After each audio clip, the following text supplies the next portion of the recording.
श्री कृष्ण का विवाह कोई एक साधारण घटना नहीं है, बल्कि ये लीलाओं का एक अद्भुत संग्रह है।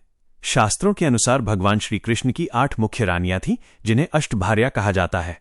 इनमें सबसे प्रमुख और पहली रानी रुक्मिणी थी। यहां श्री कृष्ण और माता रुक्मिणी के विवाह की पावन कथा विस्तार से दी गई है। श्री कृष्ण और रुक्मिणी विवाह की दिव्य कथा। 1. विदर्भ की राजकुमारी और उनका संकल्प।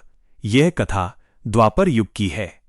विदर्भ देश के राजा भीष्मक की पुत्री का नाम रुक्मिणी था। रुक्मिणी साक्षात लक्ष्मी जी का अवतार थी।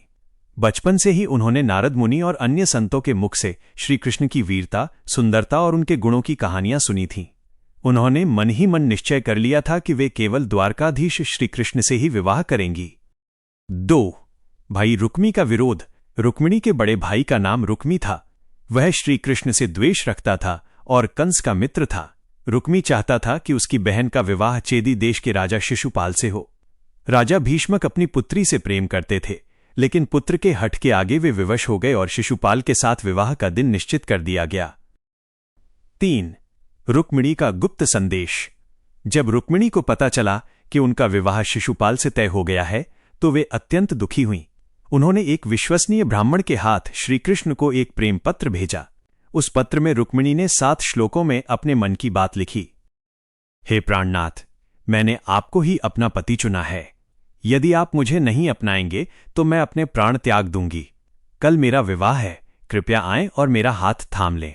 रुक्मिणी ने यह भी सुझाव दिया कि विवाह से पूर्व वे कुलदेवी के मंदिर में पूजा करने जाएंगी। वही समय उनके हरण के लिए उपयुक्त होगा। 4. श्री कृष्ण का प्रस्थान। जैसे ही श्री कृष्ण को संदेश मिला, उन्होंने तुरंत अपने सारथी दारुक को रथ तैयार करने को कहा और विदर्भ की राजधानी कुंडनपुर के लिए निकल पड़े। उनके पीछे पीछे बलराम जी भी अपनी सेना लेकर चल दिए, क्योंकि उन्हें भय था कि रुक्मी और शिशुपाल श्री कृष्ण पर हमला कर सकते हैं। 5. मंदिर से हरण और युद्ध। विवाह का दिन आया। शिशुपाल अपनी बारात लेकर पहुंच चुका था। रुक्मिणी भारी मन से सखियों के साथ मां पार्वती के मंदिर पहुंची। जैसे ही वे मंदिर से बाहर निकलीं, उन्होंने देखा कि श्री कृष्ण का रथ वहां खड़ा है। श्री कृष्ण ने रुक्मिणी का हाथ पकड़ा और उन्हें रथ पर बिठा लिया। ये देखकर शिशुपाल और रुक्मी की सेनाओं ने श्री कृष्ण का पीछा किया। एक भयंकर युद्ध हुआ, जिसमें बलराम जी और यादव सेना ने शत्रुओं को परास्त कर दिया। श्री कृष्ण ने रुक्मी का अहंकार चूर किया और उसे युद्ध में हराकर उसका सिर मूंड दिया, लेकिन रुक्मिणी के अनुरोध पर उसे जीवित छोड़ दिया। 6. द्वारका में भव्य विवाह। श्री कृष्ण रुक्मिणी को लेकर द्वारका पहुंचे। वहां पूरे नगर को सजाया गया। ऋषि मुनियों की उपस्थिति में और वैदिक मंत्रोच्चार के साथ श्री कृष्ण और माता रुक्मिणी का पावन विवाह संपन्न हुआ।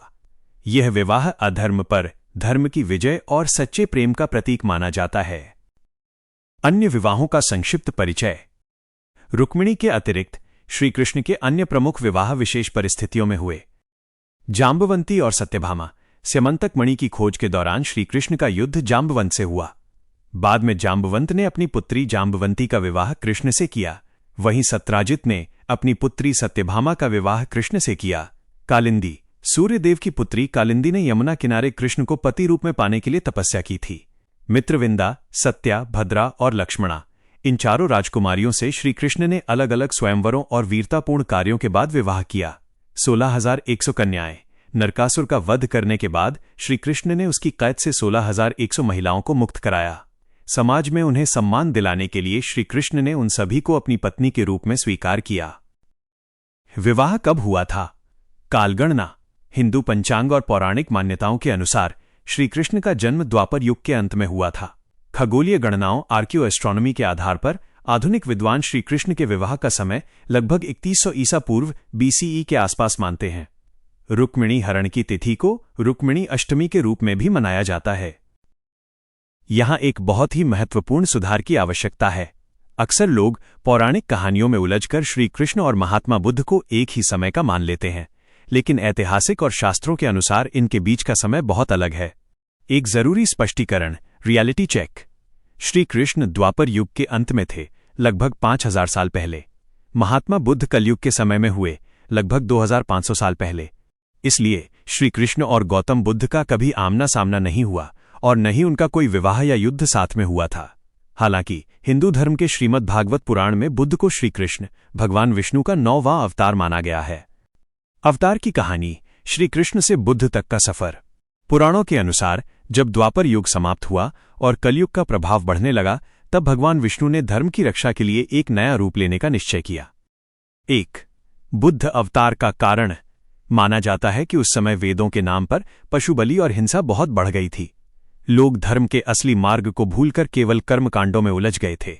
तब भगवान ने गौतम बुद्ध के रूप में जन्म लिया ताकि वे दुनिया को अहिंसा, नॉन वायलेंस और करुणा का पाठ पढ़ा सकें। 2. कृष्ण की लीला और बुद्ध की शांति। जहां श्री कृष्ण ने अधर्म का नाश करने के लिए सुदर्शन चक्र उठाया और महाभारत का युद्ध करवाया, वहीं बुद्ध अवतार में उन्होंने संदेश दिया कि विजय शस्त्रों से नहीं बल्कि मन को जीतने से मिलती है। 3. क्या कोई समानता है? भले ही वे अलग अलग समय में हुए, लेकिन उनकी शिक्षाओं में एक गहरा जुड़ाव है। कर्म का सिद्धांत। कृष्ण ने गीता में कहा कर्मण्येवाधिकारस्ते, और बुद्ध ने भी कहा कि मनुष्य अपने भाग्य का निर्माता खुद है। शांति। कृष्ण का अंतिम लक्ष्य धर्म संस्थापन था और बुद्ध का लक्ष्य निर्वाण, दुखों से मुक्ति था। एक रोचक पौराणिक कथा, भविष्यवाणी। श्रीमद्भागवत पुराण के प्रथम स्कंद के 3 अध्याय में एक श्लोक आता है, ततः कलौ संप्रवृत्ते सम्मोहाय सुरद्विषाम् बुद्धो नाम्ना जनसुतः कीकटेषु भविष्यति।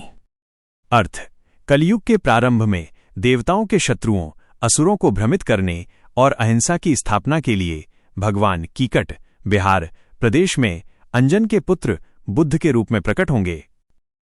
निष्कर्ष तो कहानी यह है कि श्री कृष्ण ने ही समय की मांग के अनुसार अपना स्वरूप बदला। कृष्ण पूर्ण अवतार थे जिन्होंने जीवन के हर रंग, प्रेम, युद्ध, राजनीति को जिया, जबकि बुद्ध शांत अवतार थे जिन्होंने त्याग और ध्यान का मार्ग दिखाया।